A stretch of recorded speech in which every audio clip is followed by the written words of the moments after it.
Hello दोस्तों, कभी-कभी ऐसा होता है कि हमें लाइफ में अक्सर ऐसे लोग मिलते हैं जो हमें इस तरह की वो बातें बोलेंगे कि इतना ज़्यादा उस बातों से हम डिस्टर्ब फ़ील करते हैं या हमें गुस्सा बहुत आता है और लगता है कि कैसे इसको डील किया जाए। इसी पे ये शॉर्ट वीडियो मैंने बनाया है जो आपको काफ़ी मोटिवेट करेगा और सिचुएशन से कैसे निकलना है ये इस पर हम विचार कर सकते हैं।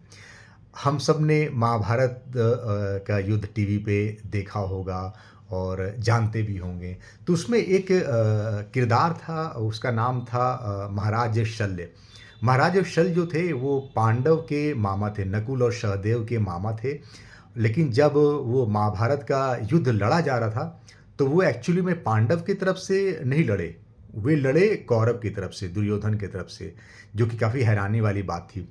हुआ यूँ था कि वो लड़ना तो चाहते थे वो पांडव की तरफ से, वो आए भी थे लड़ने के लिए, लेकिन कुछ ऐसा हुआ कि दुर्योधन और कौरव ने मतलब इस तरह से उलझाया और एक अतिथि की तरह उनकी सेवा की और इस तरह से सेवा की कि वो मतलब उनको लगा कि ये सेवा पांडव की तरफ से ही हमें मिल रहा है, लेकिन वो दुर्योधन की तरफ से सेवा। अब जब सेवा उनको मिल गई और उनको लगा कि हमें हमारे साथ छल हुआ है, तो वो बोले कि नहीं, नहीं, मैं इसका मतलब मैं ऐसा सेवा नहीं ले सकता। इसके बदले में आप कुछ हमसे ले लो और मुझे मुक्त करो इस सेवा से। तो दुर्योधन बोले कि नहीं, इसके बदले में अगर मुझे चाहिए तो सिर्फ़ आपको यही मुझे देना पड़ेगा प्रॉमिस कि आप युद्ध में हमारे साथ लड़ेंगे। तो अब शल्य के पास जो कोई ऑप्शन नहीं था, तो वो उन्होंने फाइनली हाँ कर दिया और इस तरह से वो पांडव के अगेंस्ट लड़े वो। और आपने देखा भी होगा कि वो कर्ण के सारथी बने थे जब कर्ण और अर्जुन की लड़ाई हो रही थी। तो उस समय एक तरफ से कृष्ण सारथी से, तो एक तरफ से वो शल्य सारथी थे।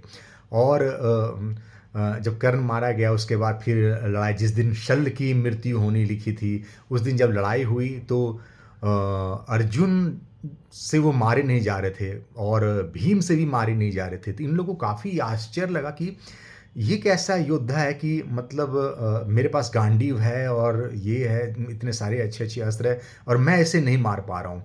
और भीम को भी लगा मेरे गदा के प्रहार से ये भी नहीं मर रहा है, ये कैसा है? एक्चुअली में शल्य को एक पावर थी कि उसको वही मार सकता है जो मतलब कि वो गुस्सा ना आता हो सामने वाले को। और वो क्या करते थे कि बातों के बाण ऐसे चलाते थे और ऐसे-ऐसे बात बोलते थे जिससे सामने वाले को गुस्सा आ ही जाता था। जिसको गुस्से पर कंट्रोल नहीं है वो उसको नहीं मार सकता है। तो अब किसी से मर नहीं रहे थे और कृष्ण को सब पता था कि ये इनके पीछे की क्या कहानी है। तो वो जानते थे कि ये सिर्फ़ मरेगा तो सिर्फ़ युधिष्ठिर से ही मरेगा और किसी से, क्योंकि युधिष्ठिर को अपने पर पूरा कंट्रोल था और वो बहुत ही कूल एंड काम वाले पर्सनैलिटी थे।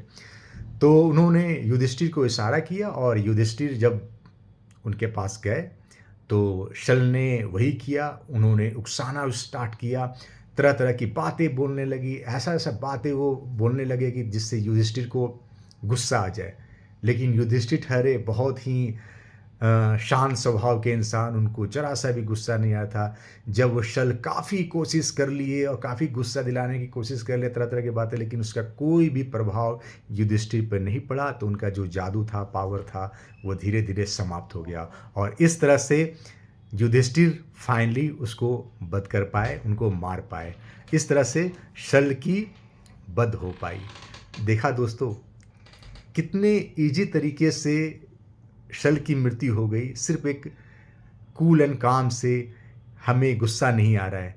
ऐसे ही क्या होता है कि हमारी लाइफ़ में जब ऐसे लोग मिलते हैं जो हमें बहुत गुस्सा दिला रहे हैं, तरह-तरह की बातें बोल रहे हैं, उस समय एक ही पावर काम आएगी कि हमें उसको बहुत कूल में काम से उसको टैकल करना है, उसके उसमें बहस में नहीं उतरना, उससे आर्गुमेंट नहीं करना, क्योंकि आर्गुमेंट, एक आर्गुमेंट से फिर दूसरा आर्गुमेंट, तीसरा आर्गुमेंट, बातें बढ़ते जाती है।